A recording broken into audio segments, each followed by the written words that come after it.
Selamat berjumpa kembali di channel saya, Jeffrey Pai. Saat ini saya sedang bersama dengan Pendeta David Tular yang saat ini sebagai pendeta di Jemaat Yesus Memberkati Citraland Manado. Ada beberapa hal yang penting untuk kita bicarakan karena kebetulan pendeta ini juga adalah seorang pengamat sosial dan kami ingin berbincang-bincang tentang eksistensi orang Minahasa di saat ini.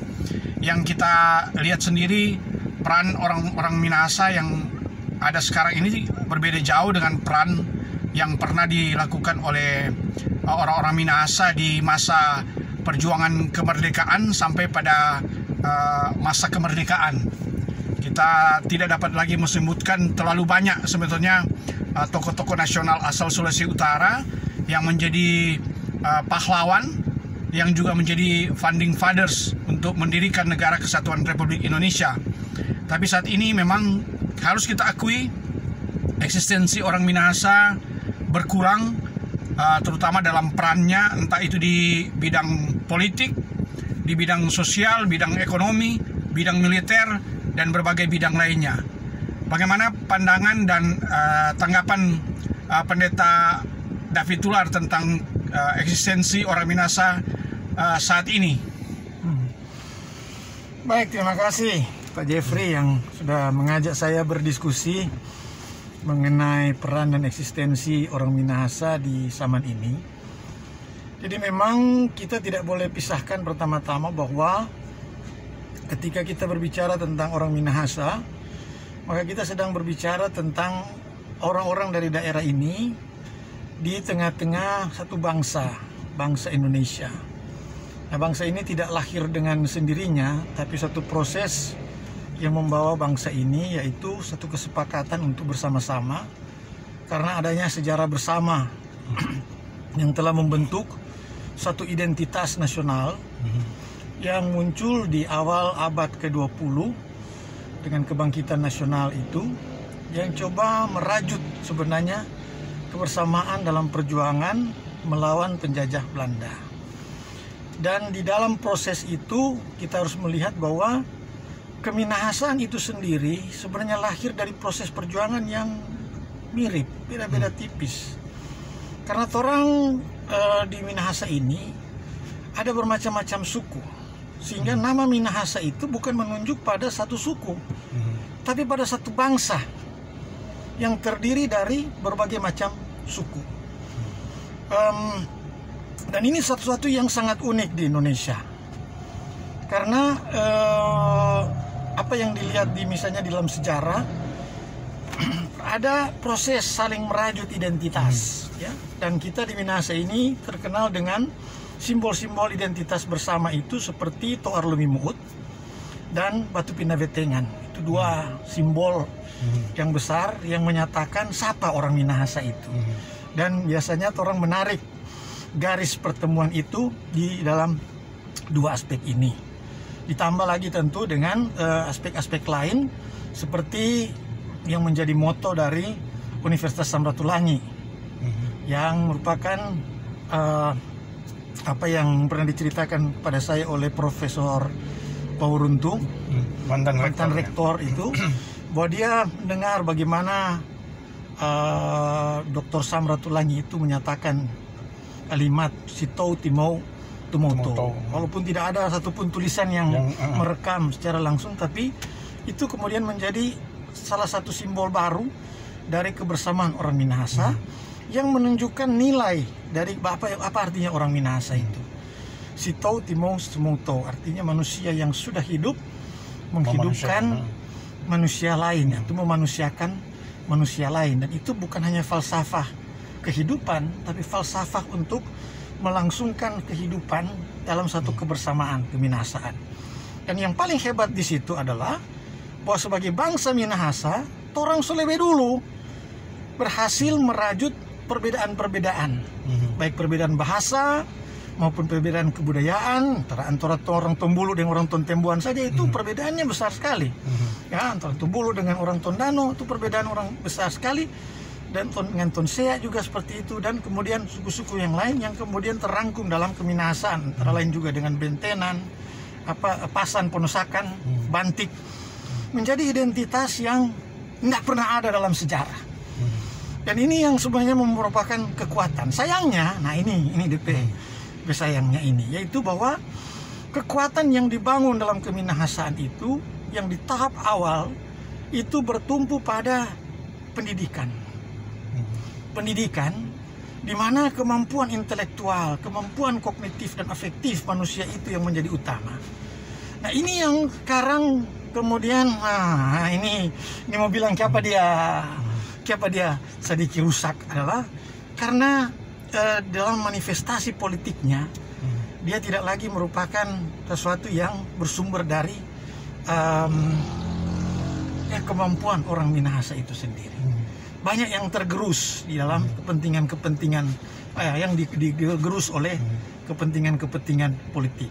Nah kalau orang letakkan pada sejarah dan orang melihat semuanya itu, maka pendekatan yang paling tepat untuk melihat ini adalah orang belajar dari biografi dari tokoh-tokoh di masa lalu. Bagaimana orang jadi orang? Bagaimana orang jadi tokoh di tengah-tengah masyarakat Indonesia? Karena orang berbicara sekarang tentang identitas Keminahasaan di dalam keindonesiaan. Bagaimana orang jadi tokoh? Luar biasa orang berperjuangan. Dan dengan menunjukkan orang kemampuan. Orang kemampuan yang hebat itu yang kemudian membuat orang diterima di dalam kebersamaan nasional. Kita kira Pak Jeffrey mesti orang uji dari sini. Dari sini orang lihat satu-satu. Orang bicara tentang tokoh-tokoh di masa lalu, maka orang lihat juga siapa sampai sekarang misalnya ada kesan yang Pak Jeff bilang tadi bahwa peran ini berkurang baik di segi birokrasi maupun pemerintahan, tapi juga di dunia militer. Yang pasti orang lihat ada banyak juga orang-orang yang terlibat di dalamnya. Tapi yang kita mengerti tadi Pak Jeff maksud yang menonjol, yang artinya mempunyai prospek masa depan untuk betul-betul menjadi pemimpin bangsa di tengah-tengah konteks ini. Nah, kalau orang melakukan evaluasi yang teliti dan melihat pada aspek itu, maka orang juga akan menemukan bahwa orang juga banyak membuat kesalahan dalam proses kaderisasi. Dalam proses kaderisasi ini, karena tidak ada roadmap. Orang Minahasa orang kelemahan di mana-mana, dan dari dulu sejak tahun 70-an so ada tuh istilah baku cungkil. Ya, dan istilah baku cungkil itu tidak lahir di tanah Minahasa, tapi dia lahir di antara sesama orang Minahasa di tanah perantauan, ya dari sana. Dan itu sayangnya sekarang bukan cuma di sana itu dulu. Dia pindah lagi kemari di empat orang di sini, sehingga orang bilang susah lihat orang senang, senang lihat orang susah. Ya artinya kalau sebegitu tuh keadaan, maka ada perekat yang hilang di dalam kebersamaan Keminahasaan. Yang mungkin orang lihat juga dari suku-suku lain di Indonesia ini. Mungkin juga karena orang suku, orang bangsa lebih susah memang. Tapi kalau orang suku, orang rekatan itu, perekat itu lebih kuat. Sampai orang baku hela, ya baku hela. Mau baku tarik kalau boleh, ya ada yang lebih bagus, kasih maju, kasih dukung, topang terus supaya orang muncul di mana-mana. Dan ini mungkin hanya masalah historis, tapi tambah dengan perubahan sosial, perubahan kultural yang terjadi sekarang ini, di mana kepedulian sosial itu mulai hilang akibat kepentingan individual dan juga kepentingan ekonomi yang paling utama, maka mungkin perekat-perekat ini juga semakin hilang. Jadi kalau orang memulai dari situ, mungkin orang harus mulai dengan kalau kita sebagai pendeta mau bilang pengakuan dosa dulu. Jadi mana orang salah, di mana orang kekurangan, di mana orang kelemahan. Dalam katakanlah 25 tahun terakhir ini, kalau orang lihat dalam keseluruhan konstelasi nasional yang ada di mana orang sebagai orang Minahasa dan kenapa peran-peran itu seperti kesan tadi berkurang. Gitu. Jadi pendeta sebagai pendeta tentu juga melihat dari sisi pertama tentang peran gereja, yang kedua tentu pendidikan, pembentukan karakter itu sendiri ada di dua lembaga ini, yaitu gereja dan lembaga sekolah pendidikan. Apakah pendidikan dan gereja kita ini gagal dalam membina atau melahirkan kader-kader bangsa? Bagaimana menurut pendeta? Kalau soal berhasil atau gagal, tentu orang perlu indikator yang sangat spesifik untuk mengukur ya, berhasil atau gagal. Tapi dari segi apa tadi kesan itu, jadi kalau Pak Jeff sendiri bisa tiba pada kesan ada yang berkurang, berarti kekurangan itu harus ada yang bertanggung jawab. Jadi di mana letak tanggung jawab itu? Jadi kalau orang kembalikan kepada institusi-institusi pendidikan, ya. Orang selalu bandingkan bahwa di masa kolonial dulu pendidikan itu memang betul-betul telah melahirkan orang-orang Minahasa yang berperan sebagai guru-guru ya di berbagai tempat.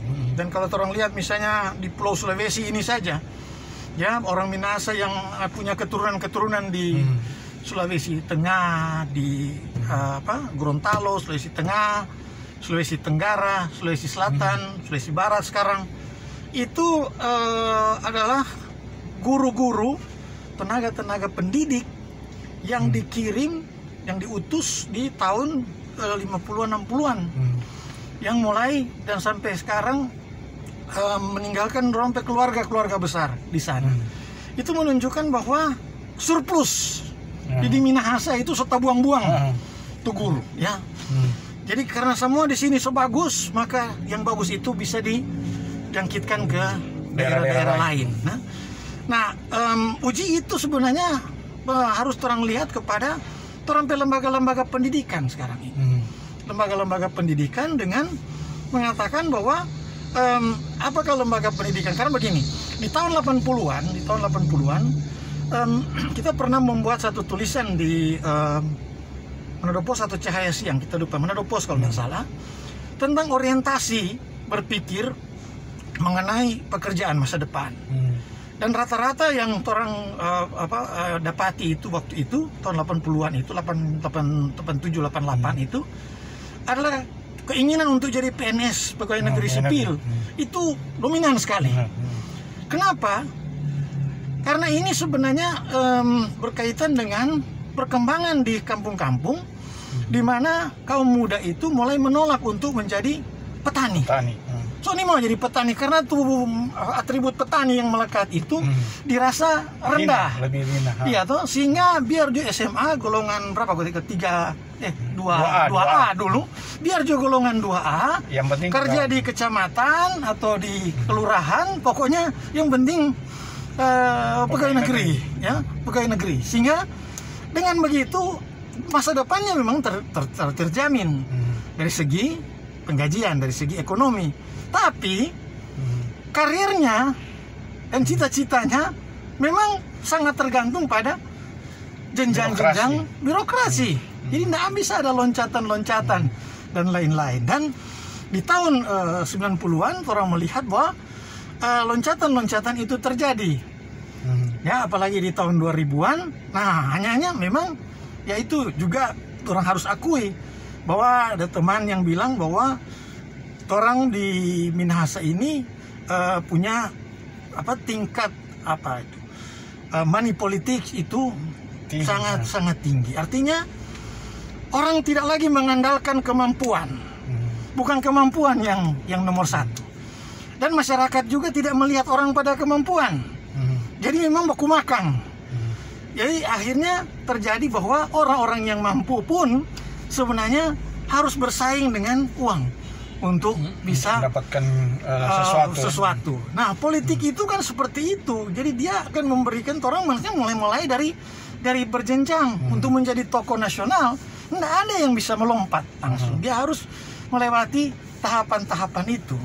Dan persaingan ini tentu adalah persaingan yang sangat kritis karena dia itu tadi, kalau dia memang betul-betul seorang kader yang handal, dia akan terbukti dari prosesnya. Nah, kalau dibilang tadi pendidikan dan gereja terus bertanggung jawab, sebenarnya pendidikan sudah melakukan tugasnya, membentuk kepribadian. Gereja juga melakukan tugasnya, pembentukan spiritualitas, kerohanian seseorang. Masalahnya sekarang dunia sosial, dunia politik ini bagaimana dunia sosial dan politik ini menciptakan kader-kader ini, menciptakan orang-orang Minahasa yang handal, yang bisa melejit ke tingkat nasional. Nah, ini pertanyaan ini yang penting. Apakah perannya itu justru merosot?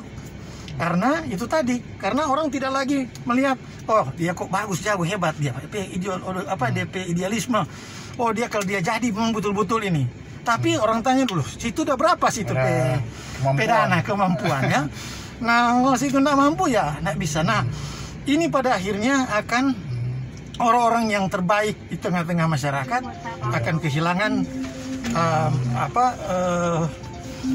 kesempatan untuk mendapatkan untuk ini. Oke.